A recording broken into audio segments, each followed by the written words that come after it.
Here is Miss Penelope Gray, everybody. Can you say hi to them? I dressed her all up for you guys. I was taking some pictures too.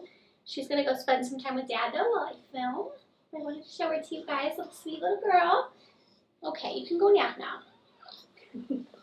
Welcome to my birth story video. As you guys saw, little Miss Penelope has made her entrance. I did have my daughter on July 22nd, 2021, and we went ahead and named her Penelope Gray. I cannot wait to share with you guys all things about her birth, how it went. I know I did put up a birth vlog, but I wanted to kind of do like more of a sit down video and kind of like walk you guys through the day and give you a little bit more context, because I know my vlog was a little bit all over the place. It was a very quick labor and I really didn't vlog as much as I had hoped I would. So let's go ahead and start. So like I said, I had her Thursday. I had her on July 22nd, which is actually her due date, which is crazy in itself because my son Rowan, who is 19 months old, was born on his due date. And I kept thinking like, oh, what if she comes on her due date? Like just joking around. I really did not think she was going to, and here she was making her arrival right on time, just like her brother. We looked it up. I think it said it's 4% of kids are born on their due date. So what are the odds that I have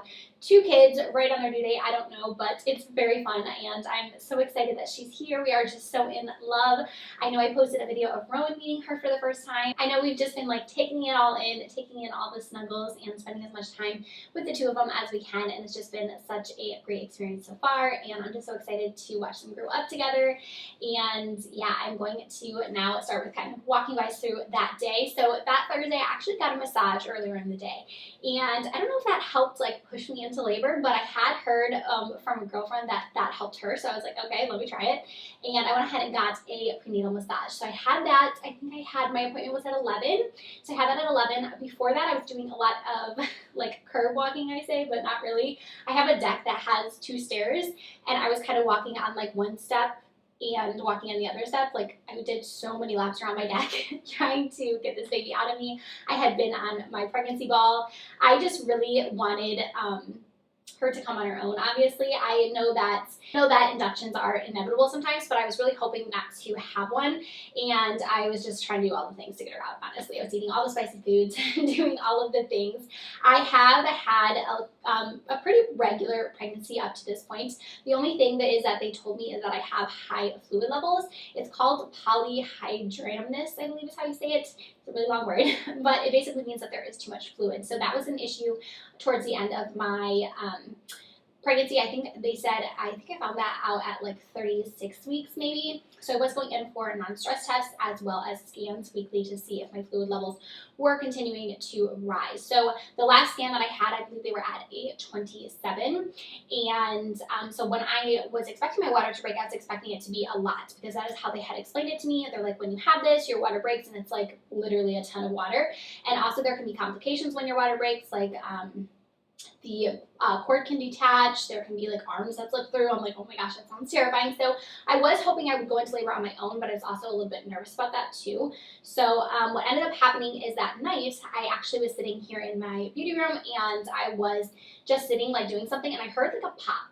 It was like a sound like a pop, and I was like, huh? And then I like felt like liquid, and I was like, is this my water? And I like yelled to my sister. I was like, get a towel, because I was like expecting it to be like a whole thing, just because that's what they had told me. So it really didn't end up being like a big gush of water. It was just like a slow trickle. And that's actually what happened with my son as well. I had like slow leakage throughout the day, and I was like, I think this is my water. And finally I like went to the hospital, and they're like, yeah, that was your water. But I wasn't having like any contractions or anything, so I was kind of like hesitant to like, was it not?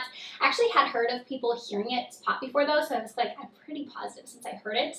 But I went ahead and just started doing some trips up and down the stairs.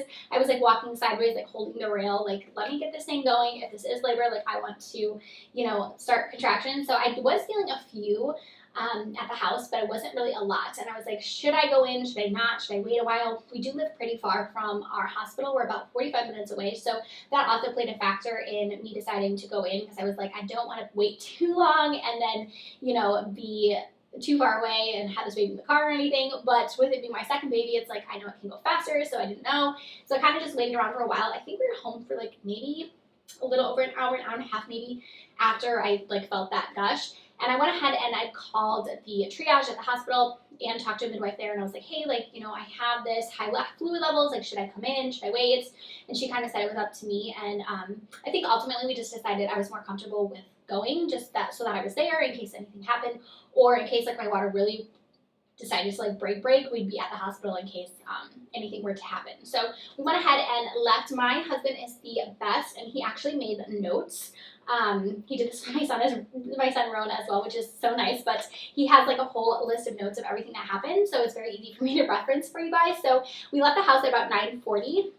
And then we got to the hospital at 10:10. So we actually decided to walk around. Mind you, it's 10 o'clock at night. But in my head, I was having some contractions, but nothing like too steady. And I was like, let me just walk around, try to like do some curve walking and try to get the contractions moving more. I was a little nervous that they were gonna like try and send me home. We do live kind of far, and I was like, I just don't want to be sent home. I want to be at least like dilated to something, and then also like hoping that that was my water because I still didn't like fully know. So we ended up walking around for about 20-25 minutes. We walked like the hospital, just like right around the hospital quite a few times outside, which it was actually a nice night. There was like a breeze. It wasn't super hot, so it kind of felt nice out there. And then I was feeling some contractions as we were walking, so I was like, okay, this is a good sign. Hopefully, you know, we're getting there. And then they went ahead and checked us in. It looks like at 10:40, and went ahead and checked in. And if you guys aren't like familiar with how it works, basically they take you into a room called like the triage room, and they take you in there. And first you go in by yourself, and then Shane had to wait in the waiting room, and then he got to come in eventually. But they take you in there, and they basically monitor the baby for a little bit. So they did 20 minutes on the fetal monitor, and then after that, they told me they would have someone in to come and check me, and then we'd see if that was indeed my water that had broken or not. So they did let Shane back in the room. You guys, they did not come in my room until 12:30. So I was sitting there from like, let's see, 10:40 to 12:30, a long time. I don't know why they waited so long to like check me. I was kind of getting a little bit frustrated just because I was sitting there, and at that time, the time that I was sitting there, I was getting pretty regular contractions. Like they started coming on. They weren't super painful, but they were definitely more intense than the ones I've been having like at home and in the car. I had to kind of like definitely like stop me, but they weren't super painful. So finally they did come and check me, and I was like, okay, finally. It's also that bed is like super uncomfortable. So just sitting there waiting for them, I'm like, hello. But I'm assuming they just assumed I wasn't someone they needed to like run to, just based upon me kind of like, oh, I think my water broke. Like maybe it did, maybe it didn't. So I think they weren't like in a super hurry. Anyways, so at 12:30 they checked me, and she at first checked me, and she was like, no, I can feel your water bag. Like that wasn't your water. And I instantly was like, are you kidding me? Like we're gonna go home right now after sitting here hours. And then she was like checking still, and she was like, you're 6 centimeters. I'm like surprised you're still sitting here and you're fine. And I was like, oh, like I was not expecting her to say that. We were talking in the car, and I was like, what do you think I am? Like Shane was like, maybe a 4, and I was like, that would be great, but I'm pretty sure I'm not gonna be. I was like, I'm hoping for a 3 is what I told him. So for her to say I was a 6, I was like, yes, that means I'm in active labor. That means they can like admit me even knowing my water hadn't broken. So I was really excited about that. And then like, I swear, as soon as she said that, the contractions started bumping up. Like they left the room, and she was like, okay, we're going to go ahead and admit you. Like we're going to get your nurse in here. We'll get all like everything ready. They did have to do a COVID test on me. So she said they had to do that before I went up there. And so in between that time of her telling me that, I remember I got up to go to the bathroom. I came back, and I don't know if it was like walking maybe to the bathroom or not, but like the contractions started to come on strong. Like I was literally on the bed, like breathing through them. And then I just kept thinking like, get me upstairs so I can freaking get an epidural, because the pain was like getting really intense. And I was nervous, like if I'm already a 6, I was like, this is progressing like way faster than I had anticipated. So, yeah, I was just sitting there. I was like, oh my gosh, hurry up and get me up there. They were pretty quick moving once I was in there. And then actually she came back in and said that it was my water that had broken. I think she like tested or took a swab or something, and had came back and said that was my water. So it looked like I had like maybe a small tear, and the water was just coming out slowly. So I did know at that point that my water had semi-broken. So anyways, at about 1 o'clock, we got into our room. So 1 a.m., we were in the room. And at that time, like I had to be wheeled up there. I was like struggling. I was just like, I don't know what happened. Like I said, it was like that half an hour. My contractions got so close together. They were literally like 2 minutes apart. They were painful. I was definitely having to breathe through them. My nurse was like, do you want to get the epidural now or do you want to wait? I was like, let's just get it now so that I have it. I was still kind of managing, but I was like, let's just get it. And then by the time the anesthesiologist got in there, I was not managing very well anymore. Like, it was hard to breathe through them. They were very intense. And so I did end up getting the epidural. It was the 1:45 that I got that. So about 45 minutes after I was in my room. And let me tell you, I was ready for it. I know that not everyone like wants an epidural, but I definitely did. I had one with my son, and it really just helped kind of like take the edge off. And for me personally, I just would prefer to have one. So I was getting nervous with me progressing and my contractions being so close together that I wasn't going to be able to get one. So that was kind of like me thinking, I'm like, I can't even sit still, like this is not going to be good. But I was able to get it. So 1:45, I got the epidural. It wasn't super painful or anything. I think at that point I was just in like contraction mode and I was trying to breathe through. I was having contractions as they were trying to put it in my bag. So it was kind of tough to like sit there. And I remember the nurse was just like, sit here, look at me, like focus on me. Like, but it wasn't too bad. Like, I didn't feel like the needle was super painful or anything like that. 2:55, they went ahead and put a catheter in, and then they actually, what she did is I didn't know this was a thing, but like they can put the catheter in and then like remove or like something to like suction out your urine so then like your bladder is empty so then the baby can like move down further or something like that. I'm not exactly sure. So she pretty much did that at 2:55 and I was like, okay, like if you think that'll help. And then so that obviously did something because at 3 a.m. they checked me and I was a 9 to a 9.5 and they were like, okay, this is happening, like you're definitely in like active labor, like you're gonna be pushing. I was feeling a lot of pressure, which is what I was telling her even after the epidural. So I'd had the epidural at that point for about 2 hours and it definitely did help like with the contractions and the pain, but towards like that last like hour I was still feeling a lot of pressure in my back and stuff, and she's like, I think you're going to be ready to push soon. So at 3:10 my midwife came in and she went ahead and checked me as well, which they kind of double checked me there, which I didn't know they like, I know they try not to do, so I was surprised when my midwife came in and like checked me right away, but I was fine with it, but I was kind of like, okay.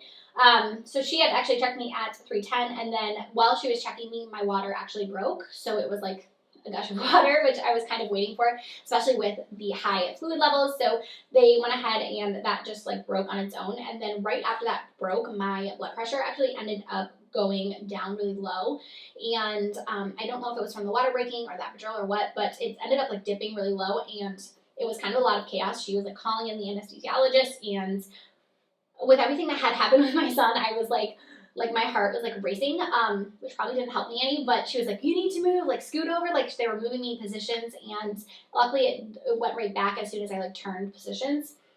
So it was kind of scary for a minute, but it ended up regulating really quickly, and he came back in and added, changed my medication dosage on the epidural. That was able to help as well. And then at 3:55, I actually was ready to start pushing. So we went ahead and started pushing at 3:55, and at 4:09, she was born. So I barely pushed for, under 20 minutes. When she came out, she was a little bit blue. It did take her a second to cry, and my heart was like not beating for like, I swear, 2 minutes. It wasn't that long. I'm sure it was like 5 seconds, but to me it felt like forever. She was a little bit blue, they were like patting her down and stuff, and then I heard her cry and I was like, thank goodness, but she did have a lot of fluid in her mouth, so they had to like take her over to the incubator thing and then like suction it out because she had so much. As soon as they did that, she started screaming. So I was like, thank goodness. They brought her back to me, they put her on me, and yeah, it was just perfect ever since. I was so happy that I was able to have a positive experience based upon, if you guys are new and you don't know, with my son, I did hemorrhage after delivery. So that like last, while they were sewing me up and everything, I was just like so anxious. Like I know she was on me and I was like so happy she was here, but at the same time I was just like waiting for something to happen just because that's what happened with my son. And I was so anxious about it, but nothing ended up happening. I just had a small first degree tear, so nothing too bad. They went ahead and sewed me up. And then actually this time I was like up walking. I was out of bed, going to the bathroom, like walking within an hour of having her, which was really nice because with my son, I had also, because of the hemorrhage, I had to get blood. I had so many IVs in me.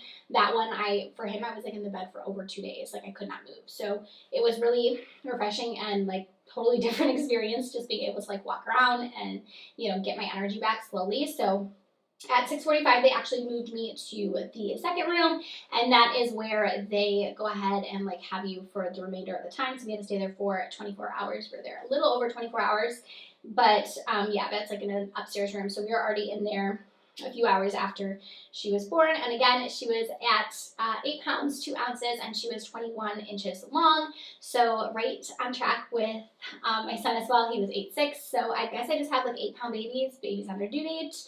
But yeah, and then we were in the room, and like I said, we stayed for a little over 24 hours. I think we went home at about noon the next day. So it was a very quick process. It was a smooth labor.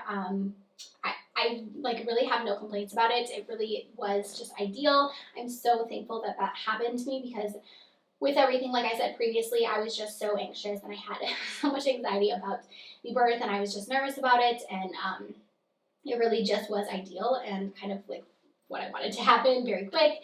I was able to, you know, get the epidural. I was able to be up and walking around, and it's just been a really great recovery all around. I feel so much better this time around. I know I am in for, I still have a lot to go. I know obviously 2 kids under 2 is going to be tough, and I'm not going to be here like I'm out of the woods yet by any means, but I do feel really good. I feel much better than I anticipated, so I'm very happy with that. And she's just the sweetest little thing. She isn't sleeping the best through the night, definitely having our moments there, but she's only a week old at this point, and I'm just in awe. I'm in love. I think that she's just perfect. I'm so happy she is here, and we just feel so lucky to complete our little family, have, you know, our son and our daughter, and I'm just so thankful that everything went smooth. We had her pediatrician appointment, and she's looking good. She's already gained her birth weight back, and she's a little above that, so she's feeding really great. We are able to nurse. She latched right away at the hospital. Like, she was ready to nurse. Like, when they put her on me, I think it was like 5 minutes maybe after she was like on my chest, they were like, you know, she's bopping around. I'm like, I guess I'll try to nurse her, and she latched right away. So it's been really great with that this time as well. And yeah, I'm trying to think if there's anything else I need to like update you guys on, but I'm so excited that she's here, and I'm excited to share, you know, all the newborn content. So make sure to subscribe, stay tuned for that. We're going to be doing lots more videos, I'm sure, of Sweet Penelope, and also lots to do with Rowan. And I just want to thank you guys so much for all of your support, all of your kind DMs. Everyone has just been messaging me with so much love. I'm so thankful, and I'm just appreciative that I have this lovely little family here on YouTube. I'm so excited to share my growing family with you guys. So thank you again for watching. I hope you enjoyed this video, and I'll see you next time.